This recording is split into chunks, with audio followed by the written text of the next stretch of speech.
और आपने कल बड़ा सुंदर चरित्र श्रवण किया जिसमें नैमिषारण्य का महत्व समझ आया कि नैमिषारण्य होता क्या है। नैमिषारण्य के चक्र तीर्थ में आज भी वहां कलयुग का कोई प्रभाव नहीं पड़ता। कलयुग की सबसे बड़ी विशेषता जानते हो क्या है?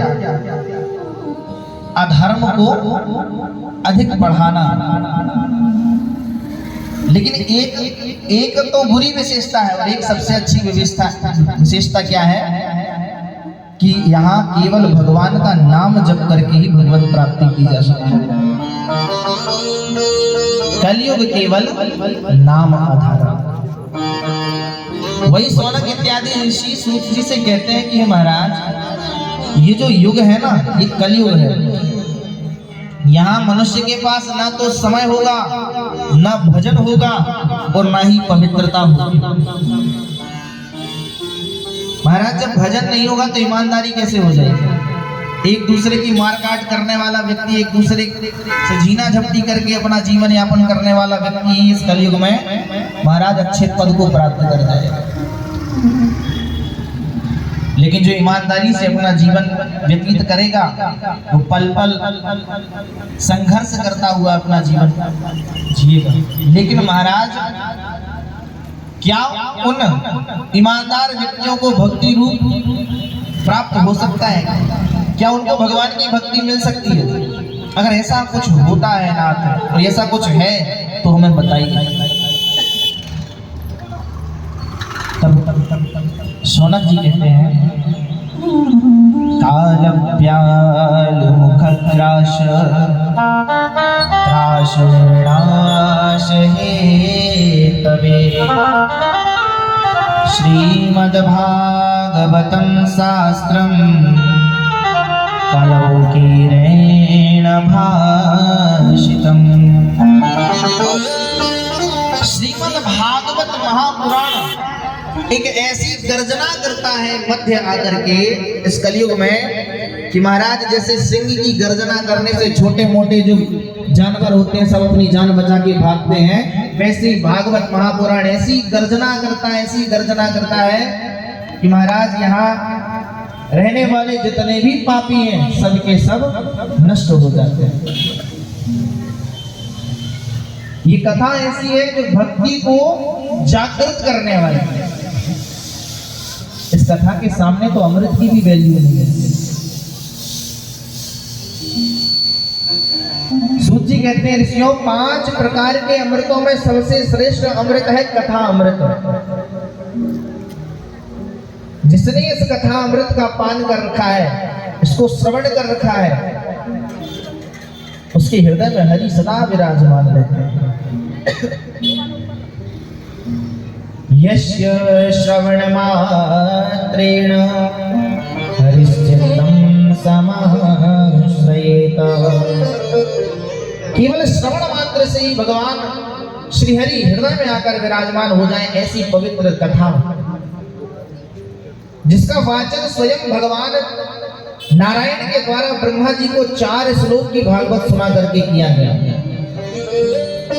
और चारों में केवल यही बताया गया ना तो माया में फंसो और ना ही बंधन। शास्त्र कहता है मोह रखो पर ममता नहीं। मोह एक दिन नष्ट होता है परंतु ममता कभी समाप्त होने वाली नहीं।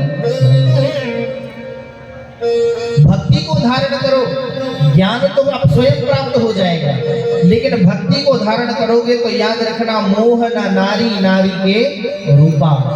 माया क्या है? स्त्री है। और भक्ति क्या है? स्त्री है। क्या माया भक्ति को मोहित कर सकती है? ज्ञानी माया में मोहित हो सकता है मगर भक्त माया में मोहित नहीं होता। सूत जी कहते हैं ऋषियों मैं एक इतिहास सुनाता हूं कि जहां विशालापुरी में बैठे 4 ऋषि सनक सनंदन सनातन और सनत कुमार, इन चारों ऋषियों से नारद की भेंट हुई। जहां साप्ताहिक ज्ञान यज्ञ जहां से प्रारंभ होता है मैं वहां की कथा सुनाता हूं। एक बार की बात है, एकदा ही विशालायां चत्वारि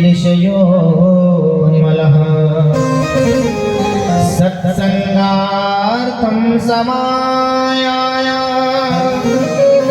ददृशोस्तत्र नारदम्।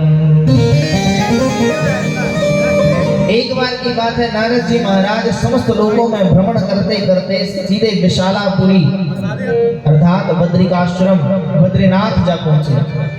और बद्रीनाथ जब पहुंचे तो बद्रीनाथ पहुंचने के बाद इनकी भेंट 4 ऋषियों से होती है, सनक, सनंदन, सनातन और सनत कुमार, जिन्हें सनकादि ऋषि कहा जाता है। इन 4 ऋषियों से जब इनकी भेंट हुई तो उन्होंने पूछा, नारद कहां से आ रहे हो और तुम्हारे चेहरे पर इतनी निराशा क्यों दिखाई देती है? तुम्हारे चेहरे की निराशा का कारण क्या है? हमें लगता है कि तुम्हें संसार की कोई ऐसी बात है जो तुम्हारे हृदय में बैठी हुई है और वो बात तुम्हारे हृदय से निकलने वाली है। तुम हमें ये बताओ, इस प्रकार की निराशा तुम्हारे मन में क्यों हो रही है? निराशा का कारण क्या है? नारद जी ने कहा कि संसार में मेरा निराश होने का कारण केवल और केवल एक ही है, इस जगत का कल्याण। ऋषियों ने कहा कि संत का इस प्रकार निराश होना और इस प्रकार चिंतित होना संसार के कल्याण के लिए ही हो सकता है, क्योंकि संत कभी स्वयं की चिंता से चिंतित नहीं होता है। जगत का कल्याण यदि करना है तो संत चिंतित हो जाते हैं कि क्या करना चाहिए। तो नारद अपनी चिंता बताओ कि किस प्रकार की चिंता तुम्हारे मन में है। तो नारद जी कहते हैं, जब मैं ब्रह्मलोक से निकला और मैं भ्रमण करने के लिए यहाँ 14 भुवनों में गया, सब जगह मैं भ्रमण करके आया। अहम तो पृथ्वी यातो ज्ञात्वा सर्वोत्तमामिति पुष्करं च प्रयागं च काशीं गोदावरीं तथा। मैं पृथ्वी में भ्रमण करने गया, मैंने क्या देखा? अहम तो पृथ्वी या तो ज्ञात्वा सर्वोत्तमामिति, मैंने सब जगह का ज्ञान प्राप्त किया।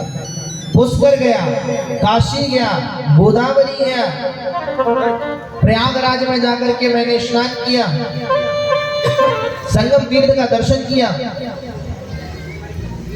और इसके बाद भी मेरे मन में सांत्वना ना मिली तो मैं कहा, हरिक्षेत्रम कुरुक्षेत्रम श्रीरंगम सेतुबंधनम।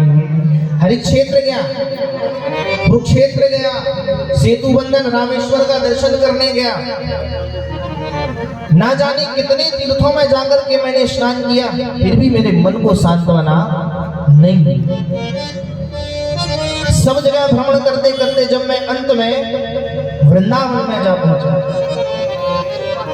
तो वृंदावन में जाकर के मैंने पूरे वृंदावन में दर्शन किया, निधिवन का दर्शन किया, मधुवन का दर्शन किया और सेवा कुंज इत्यादि का दर्शन करते हुए गिरिराज जी का दर्शन करते हुए जैसे ही मैं यमुना के किनारे पहुंचा तो बड़ा आश्चर्य मुझे देखने मिला। एका तो तरुणी तत्र निषण्णाखिन्नमामनः।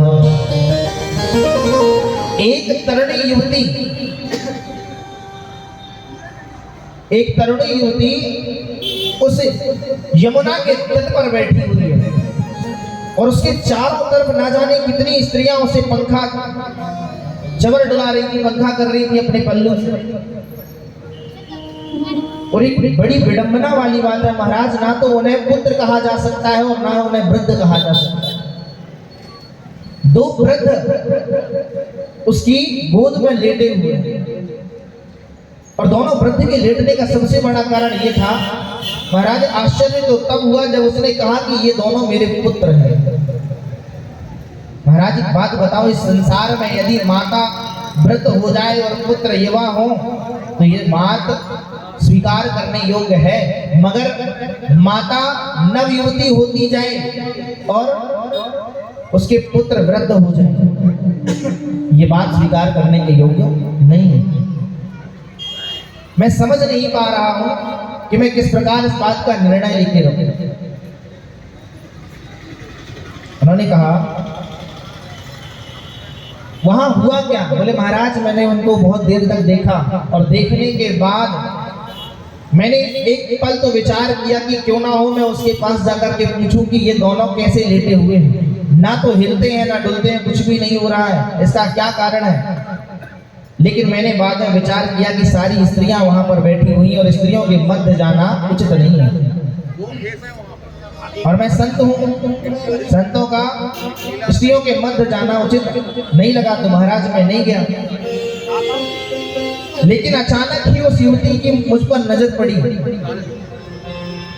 और उस युवती ने मुझे आवाज लगाई, भो भो साधु क्षणं तिष्ठ मच्चिन्तामपि नाशयः।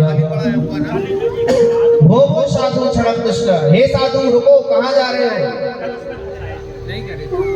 जैसी उन्होंने मुझे आवाज लगाई तो मैं एक क्षण के लिए स्तब्ध हो गया कि अचानक मुझे कैसे बुलाया,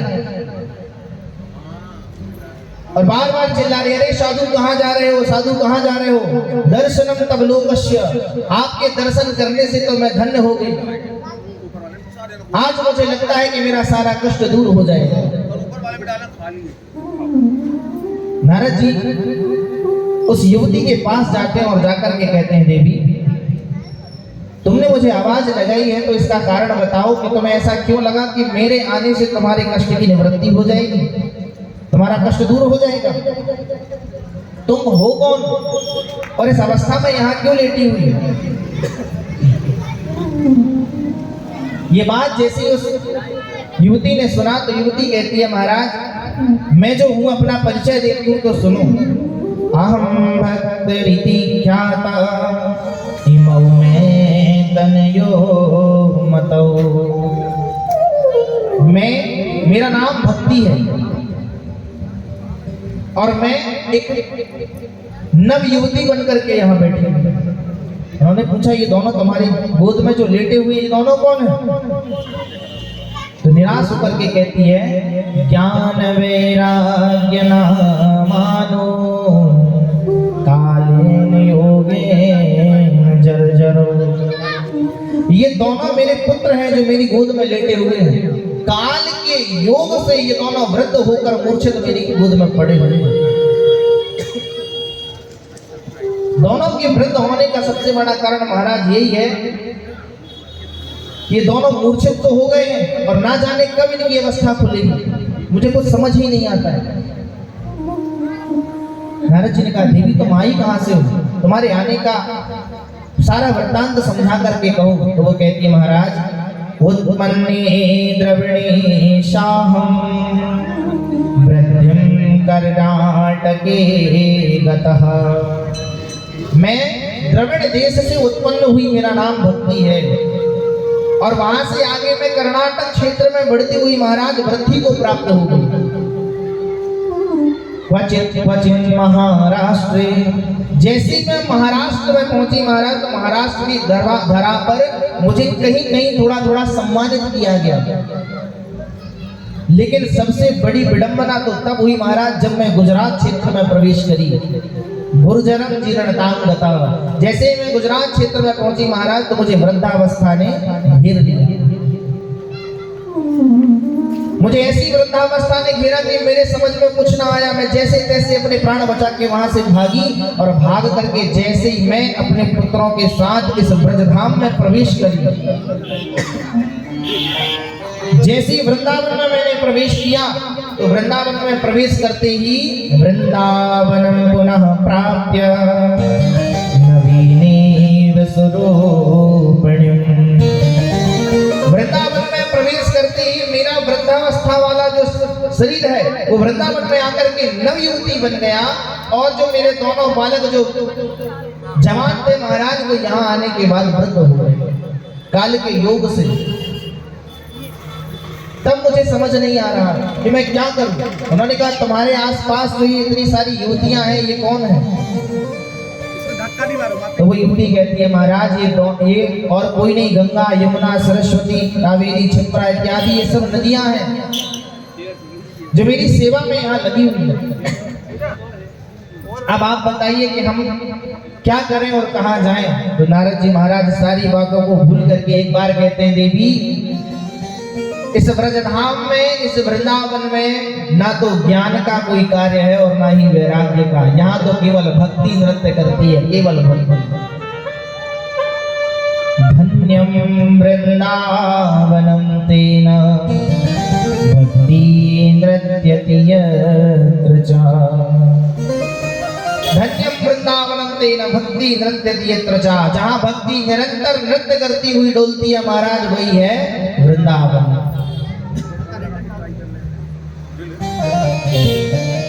जहां भक्ति निरंतर नृत्य करे वही वृंदावन है। ऐसे पावन पवित्र वृंदावन में आकर के देवी तुम पूछती हो कि इसका क्या कारण है। उन्होंने कहा महाराज मैं तो सबसे ज्यादा मुझे क्रोध आ रहा राजा परीक्षित के ऊपर कि राजा परीक्षित ने इस कलयुग को आने ही क्यों दिया। अगर इस कलयुग को राजा परीक्षित स्थान ही ना देते तो इस कलयुग का प्रभाव पड़ना प्रारंभ नहीं होता। आज इस कलयुग के प्रभाव पड़ने के कारण देखो मेरे दोनों पुत्र कैसे वृद्ध होकर के पड़े हुए हैं। नारद जी ने कहा देवी तुम कलयुग को इस प्रकार क्यों दोष देती हो कि कलयुग तुम्हारा अहित करने वाला है। राजा परीक्षित ने यदि कलयुग को स्थान दिया है तो कलयुग की कुछ विशेषता होगी तब स्थान दिया है। देवी ये कलयुग की सबसे बड़ी विशेषता यह है कि इस कलयुग में भगवान को प्राप्त करना इतना आसान है, इतना आसान है देवी कि दूसरे युग में कलयुग के जैसा कोई दूसरा युग है ही नहीं। राजा परीक्षित ने कलयुग को इसलिए स्थान दिया क्योंकि कलयुग में केवल भगवान के कीर्तन मात्र करने से ही भगवत प्राप्ति हो जाती है। यत् फलं नास्ति तपसा ना योगेन समाधिना तत्फलं लभते शम्य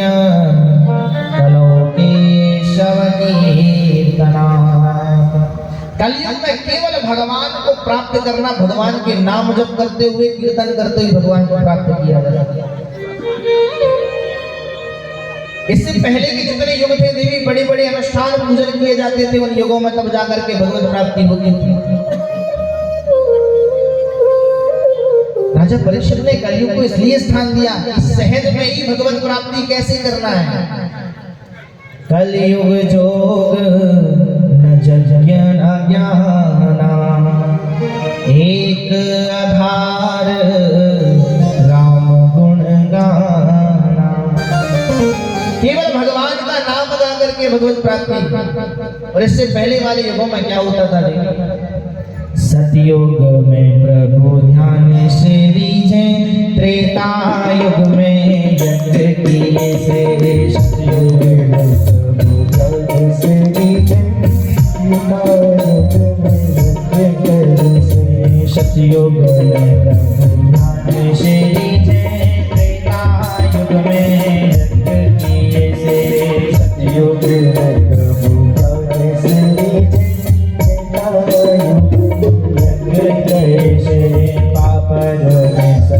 खुश हो प्रभु जी विधिवत पूजा और भक्ति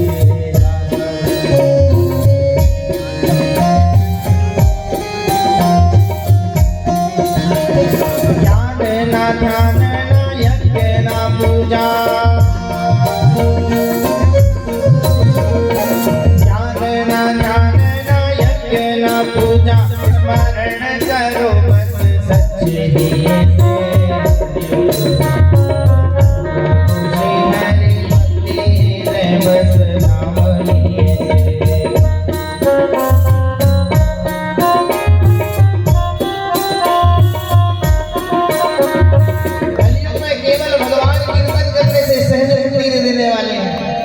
ये युग है देवी। और तुम कहती हो कि कलयुग को क्यों आने दिया। अरे कलयुग ना आया होता तो देवी एक बात याद रखना, यदि कलयुग ना होता तो इस प्रकार भगवत प्राप्ति सार्थक न होती। शरणागति ले ली भक्ति ने और कहा महाराज मैंने सुना है जयति जगति मायाम यस्य कायाम नमस्ते वचन रचन में काम केवलम चाकलैया। मैंने सुना है जिसको आप मिले हो उसको भगवत प्राप्ति हुई है, उसका सारा कष्ट दूर हुआ है जिसको भगवान मिले। आप विभीषण को मिले तो विभीषण को भगवत प्राप्ति हो गई, आप प्रहलाद को मिले तो प्रहलाद को भगवत प्राप्ति हो गई, आप ध्रुव को मिले तो ध्रुव को भगवत प्राप्ति हो गई, आप ऋषभदेव को मिले तो ऋषभदेव को भगवत प्राप्ति हो गई। आप जिन जिन को मिले हो आपने सबका कल्याण किया है। महाराज मेरा कल्याण भी आपको ही करना है। अब तो मैंने अपना सारा कष्ट आपके ऊपर छोड़ दिया, या फिर मेरे कष्ट की निवृत्ति करें। नारद जी ने कहा देवी इतना चिंतित ना हो, तुम्हारे पुत्रों की मूर्छा को दूर करना मेरे बाएं हाथ का काम है। देखो नारद जी ने कितनी बड़ी बात कही कि तुम्हारे पुत्रों की मूर्छा को दूर करना मेरे बाएं हाथ का काम है। लाओ एक क्षण में की मूर्छा दूर कर देते हैं। वेद वेदांत घोषेश्च गीता पाठे मुहुः महाराज वेद पाठ कर दिए उनके कान में जाकर के। नारद जी महाराज ने कान फूंकना चालू कर दिया, गए और जाकर के कान में वेद का पाठ करना प्रारंभ कर दिया। जैसे ही वेद पाठ किए तो उन दोनों की मूर्छा खुल गई और जैसे ही उठने का प्रयास किया महाराज तो फिर धड़ाम से गिर गए। नारद जी ने कहा अरे इनकी मूर्छा फिर वापस लग गई। नारद जी ने कहा चिंता नहीं करो फिर करते हैं। महाराज गीता पाठ करना प्रारंभ कर दिया उनके कानों में, तब भी उनकी मूर्छा दूर नहीं हुई। नारद जी बड़े चिंतित हो गए। आज तक कभी ऐसा नहीं हुआ कि गीता से किसी की मूर्छा ना गई हो, किसी का कष्ट दूर ना हुआ। आज तक ऐसा नहीं हुआ कि वेद पाठ करने से किसी का कष्ट दूर ना हुआ। ये कैसा आश्चर्य है। अभी आकाशवाणी होती है नारद अगर इनका कल्याण करना है और इनके कष्ट को दूर करना है तो जाओ जाकर के सत्कर्म करो। नारद जी महाराज ने जैसे ही सुना कि सत्कर्म करो तो नारद जी महाराज मन में विचार करते हैं कि गीता से बड़ा इस संसार में कोई सत्कर्म नहीं है। और अब ये कहते हैं कि सत्कर्म करो, तो कैसे सत्कर्म करूं, कौन सा सत्कर्म होता है। भक्ति ने कहा महाराज जब आपको नहीं पता तो हमें कैसे पता होगा कि कौन सा सत्कर्म है। नारद जी ने कहा देवी अब तुम यहीं स्थगित रह करके मेरा इंतजार करो, मैं भ्रमण करके आता हूँ और पता करके आता हूँ कि गीता वेद शास्त्र से भी बड़ा कौन सा सत्कर्म है। अब नारद जी महाराज अपने मन में ये विचार करते हुए जा रहे हैं कि सत्कर्म क्या है, सत्कर्म क्या है। तो उनको लगा क्यों ना हो संतों की कुटिया पर चला जाए और जाकर पता किया जाए सत्कर्म है क्या। हो सकता मुझे ना पता हो। अब नारद जी महाराज जिसकी ऋषि मुनि की कुटिया पर जाते थे वो अपनी कुटिया छोड़कर पहले ही भाग जाते। उन्होंने मन में विचार किया जब इतने बड़े नारद जी महाराज को नहीं पता कि सत्कर्म क्या है तो हमें कहां से पता चलेगा। तो नारद जी महाराज के आने का समाचार सुनते थे उससे पहले ही कुटिया छोड़ के भाग जाते। बड़े चिंतित हो गए नारद जी महाराज और चिंता करते करते सभी जगह भ्रमण करते करते सीधे विशालापुरी में जा पहुंचे। विशालापुरी में कहा जहाँ 4 ऋषि बैठे थे। कथा घूमकर वहीं आ गई जहाँ से प्रारंभ किया था। ये 4 ऋषि मिले थे और नारद जी से पूछा था तो नारद जी बताए ऐसे हम भ्रमण करते हुए आपके पास पहुंचे और यहाँ आए। यहाँ आकर के सनकादि ऋषियों ने इनसे प्रश्न कर दिया माँ चिंता करो देवर्षे, किस प्रकार की चिंता करते हो, क्या हुआ। तो उन्होंने कहा महाराज चिंता का सबसे बड़ा कारण ये है कि वृंदावन गया, वहां जाकर मैंने देखा कि एक युवती उसकी गोद में उसके 2 वृद्ध बालक लेटे हुए। अब जैसे ये बात सरकार के ऋषियों ने सुनी तो मुस्कुराने लगे, बोलते नारद तुम्हें हास परिहास करने के लिए हम ही मिले। अगर वृद्ध है तो बालक क्यों और बालक है तो वृद्ध क्यों। नारद जी ने कहा महाराज सबसे बड़ी समस्या तो यही है कि माता नवयुवती है और पुत्र वृद्ध है। जब ये सब कथा सुनाई तो उन्होंने कहा नारद इतनी सी बात के लिए तुम लोक लोकांतर में भ्रमण कर रहे हो?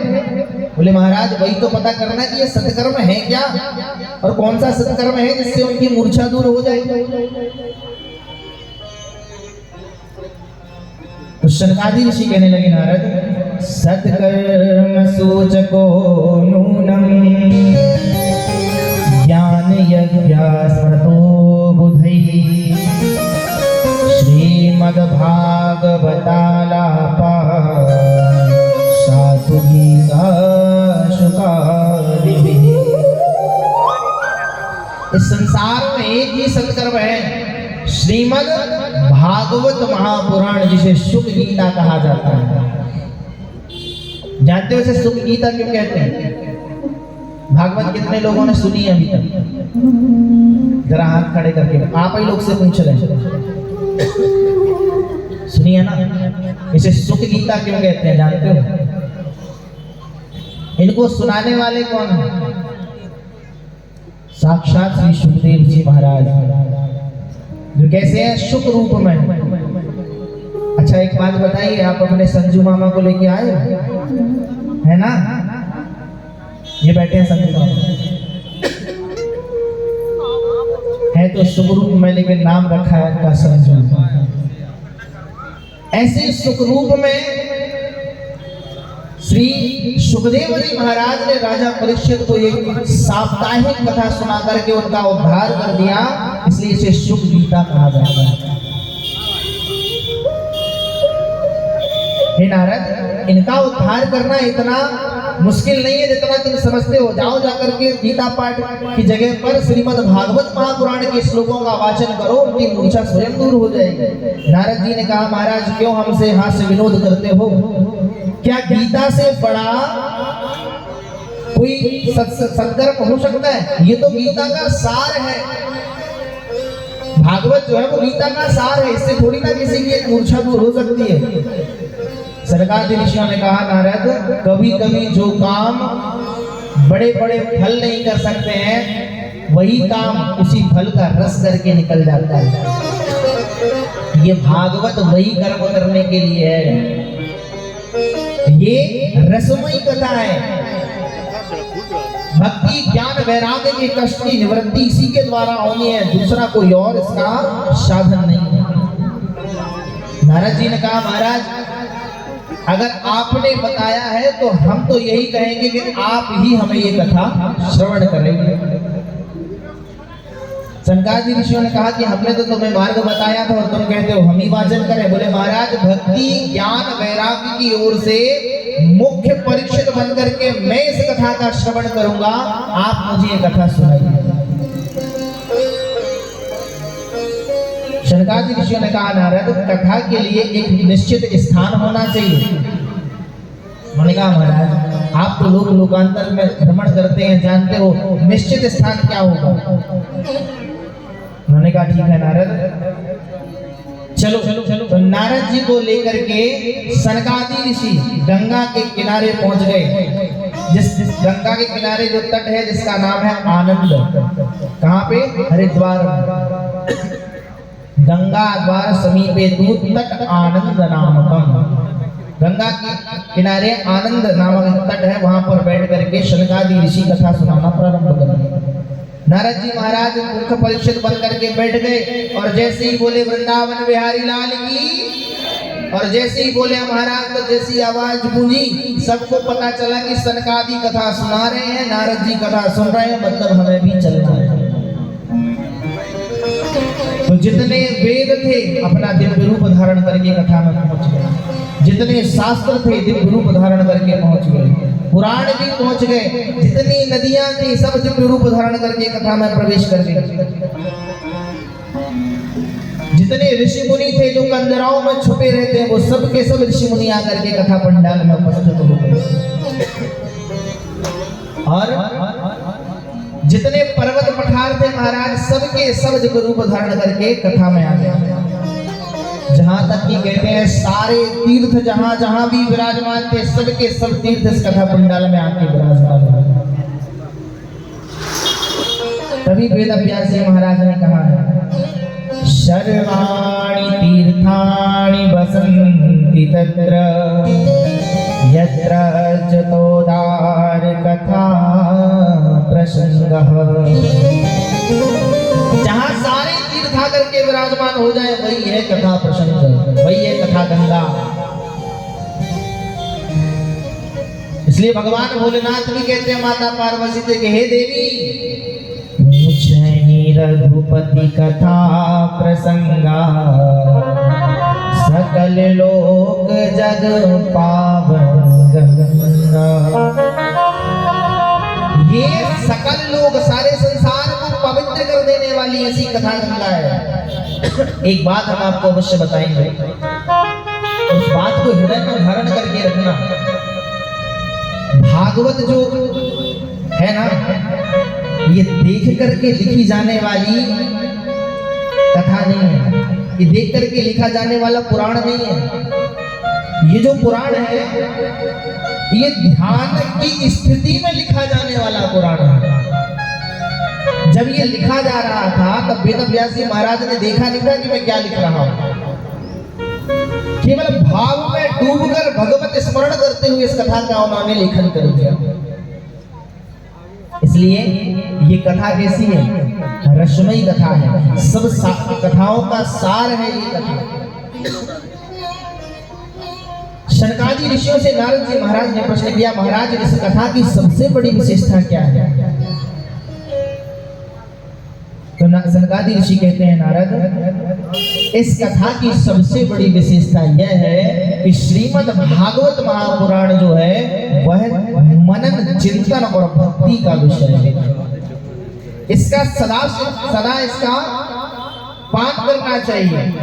ये ऐसी कथा है नारद, तुम कहते हो कब कब श्रवण करना चाहिए, तो सुनो, सदा सेव्यः श्रीमद् भागवती कथा, यस्य श्रवण मात्रेण हरिश्चित्तं समाश्रयेत। सदा इसका सेवन करो। देखो, शब्द को समझने का प्रयास करना। सुन रहे हो ना मैं क्या कह रहा हूं, सुन रहे हो? सब सदा सेव्य अर्थात सदा सेवन करना है। सेवन किस चीज का किया जाता है? सुनने वाली चीज का सेवन किया जाता है कि पीने वाली चीज का? बताइए। पीने वाली चीज का। सुनने वाली चीज को श्रवण किया जाता है और पीने वाली चीज का सेवन किया जाता है। और शनकादि ऋषि कह रहे सदा सेव्य अर्थात सदा सेवन करो, सदा सेवन करो। ये एक ऐसी कथा है कि सदा इसका सेवन करते रहो। और सेवन कैसे करना है? मुख द्वारा सेवन नहीं करना है, अपने कानों के द्वारा सेवन करना है इस कथा का। यस्य श्रवण मात्रेण, इसको सुनने मात्र से ही भगवान श्री हरि हमारे हृदय स्थल में आकर के विराजमान हो जाते हैं। ये एक ऐसी पवित्र कथा है। मैं इतना महत्व आपको क्यों समझा रहा हूं जानते हो? क्योंकि जब तक महत्व आपके हृदय में नहीं बैठेगा तब तक आपको पूरी भागवत समझ में आने वाली है। अगर भागवत को समझना है तो उसके महत्व को समझना आवश्यक। अभी देखो, कल से कथा प्रारंभ है, अभी भागवत में प्रवेश नहीं हुआ है। अभी ये भागवत का महत्व चल रहा है। भागवत जहां से प्रारंभ होगी तब हम बताएंगे कि अब भागवत में प्रवेश कर रहे हैं। अभी तो भागवत के महत्व में प्रवेश किया हुआ है। हे नारद जी, सदा इसका सेवन करो, भगवान हृदय में विराजमान हो जाएंगे। ऐसी एक सुंदर कथा है। सनकादि ऋषियों ने सुनाना प्रारंभ किया तो नारद जी कहते हैं, महाराज यदि अपने जीवन में किसी व्यक्ति ने इस कथा का स्मरण भी ना किया हो, इस कथा को सुना भी ना हो, तो उसका जीवन कैसा है? तो वो कहते हैं, श्लोकार्धम श्लोकपादम वा पठेत् भागवतं चयः, नित्यं पुण्यं वापनोति राजसो याश्वमेधयो।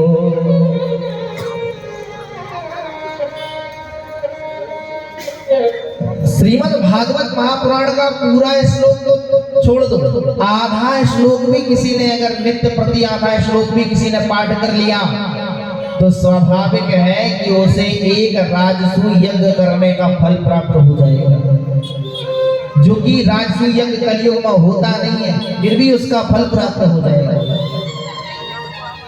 ये इस कथा का प्रभाव है। जिसने अपने जीवन में एक बार भी साप्ताहिक ज्ञान यज्ञ श्रीमद् भागवत महापुराण की कथा को श्रवण किया है तो नारद ये निश्चित है कि वो कभी नरक नहीं जा सकता, कभी नरक नहीं जा सकता, ये निश्चित है, लिखकर रखो। उसके जीवन के सारे पाप वही नष्ट हो जाते हैं जब साप्ताहिक ज्ञान यज्ञ वह श्रवण कर लेता है। ये इस कथा की सबसे बड़ी महानता है। लेकिन जिसने अपने जीवन में इस कथा का स्मरण ना किया हो, जिसने अपने जीवन में इस कथा को ना सुना हो, उसका जन्म केवल और केवल अपनी माता को प्रसव पीड़ा देने के अलावा दूसरा कोई कार्य नहीं। माता को कष्ट देने के लिए वो पैदा होकर के आया है और दूसरा चांडाल की भांति जीवन व्यतीत कर देगा। आजन्म मात्रमुपयेन च सतेन किंचित चांडाल वच्च खरवच्च तेन निहितम्। जिसने अब जिस कथा का जीवन में कभी स्मरण न किया हो वो कैसा हो जाता है, चांडाल की भांति हो जाता है। जिन हरि कथा सुनी नहीं काना, ध्यान से सुनना तभी समझ में आएगा। जिन हरि कथा सुनी नहीं काना, तो उसके कान कैसे हैं? श्रवण रंध्र भवन समाना। कान कैसे है? सांप के बिल के जैसे, जिनका कोई मतलब नहीं। और तो और जिन हरि भगति हृदय नहीं जानी, जिनने अपने जीवन में भगवान की भक्ति न करी वो कैसा है? अरे जीवित मृत समान सम प्राणी, जीते जी मरे हुए के समान हो जाता है जिसने भगवान की भक्ति अपने हृदय में धारण कर। अच्छा बिल्कुल ईमानदारी से बताना, रोज प्रत्येक दिन पूजन कौन कौन करता है? बिल्कुल ईमानदारी से बताना, बिल्कुल झूठ झपाट वाला काम नहीं तो हमसे झूठ बोलोगे, उस परमात्मा से झूठ नहीं बोलना। नित्य प्रति कौन कौन पूजन करता है? हाथ खड़े करते हो? बहुत अच्छी बात। नित्य प्रति पूजन करने का तात्पर्य जानते हो क्या होता है? जब हम इस धराधाम को छोड़ करके जब हमारे शरीर से हमारी आत्मा निकल जाती है और चली जाती है तो वहां पर लेखा जोखा होता है कि क्या किया है क्या नहीं किया है। लेकिन जिसने नित्य प्रति यदि एक मिनट भी भगवान का भजन किया है तो उसके जीवन के प्रत्येक मिनटों को गिना जाएगा और ये गिना जाएगा कि महाराज जितने पुण्य कर्म इसने किए हैं एक पलड़े पर वो रख दो, जितने पाप किए एक पलड़े पर वो रख दो। अच्छा ये बताओ, अगर कहीं पर सफेद रंग हो और बीच में काली बिंदी ले जाकर रख दी जाए तो सबसे ज्यादा क्या दिखाई देगा? बोलो, काली बिंदी दिखाई देगी ना। वैसे ही अगर बहुत सारे पाप साथ रख दिए जाएं और केवल एक पुण्य उनके साथ रख दिया जाए तो सबसे ज्यादा प्रकाश किसका होगा? पुण्य का होगा। तो बताओ आप लोग पापी हुए या पुण्यवान? निर्णय करो। देखो हम तो बुलवाते हैं भैया, हमने कल भी बोल दिया था, बुलवाते भी और बोलते भी। आनंद लेना है कि नहीं लेना है? लेना है ना। आनंद की प्राप्ति करना है। आज दूसरा दिन है, कल तीसरा दिन है, परसों चौथा, स्वयं आनंद ही आने वाले हैं। तो आनंद के आने से पहले आनंद लेना जरूरी है कि नहीं? तो बताओ पुण्यवान हो या पापवान हो? जो प्रत्येक दिन एक मिनट भी भगवान का भजन करता हो। हम कहते हैं आसन में मत बैठो, लेकिन अगर एक मिनट भी उसने भगवान के नाम को जपा है, अरे भूल में ही नारायण कह दिया हो या भूल में ही सीताराम बोल दिया हो, अगर एक बार भी लिया है तो उसका फल उसे प्राप्त होगा ही। वही शनकादि ऋषि नारद से कहते हैं कि नारद, इसने जीवन में एक बार इस कथा का स्मरण भी किया हो या श्रवण किया हो, निश्चित है कि वह भगवत प्राप्ति करने के योग्य हो जाता है। ये नारद कोई साधारण कथा नहीं है। भगवता प्रोक्तम इति भागवतम, साक्षात भगवान के मुखारविंद से जो निकली हो वही भागवत है। भगवान जब इस धराधाम को छोड़ करके जाने लगे तो भगवान धराधाम छोड़ करके नहीं गए थे।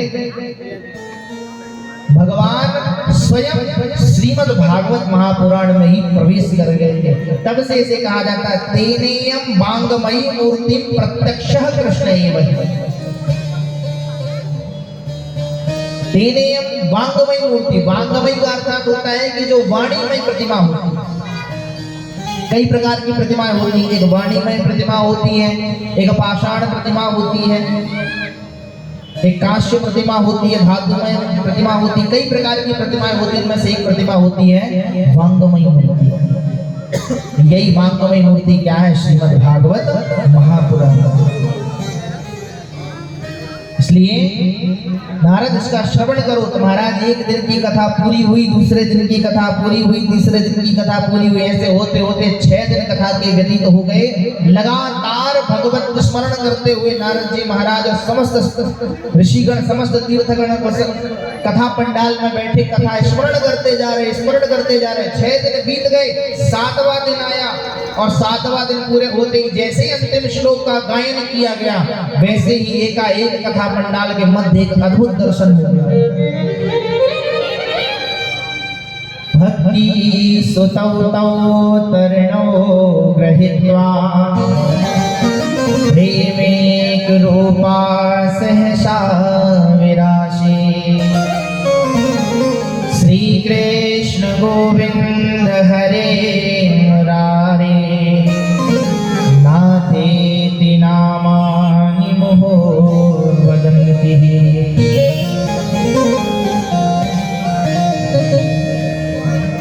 एकाएक पूरे कथा पंडाल में क्या अद्भुत दर्शन होता है कि हाथ में वीणा लिए हुए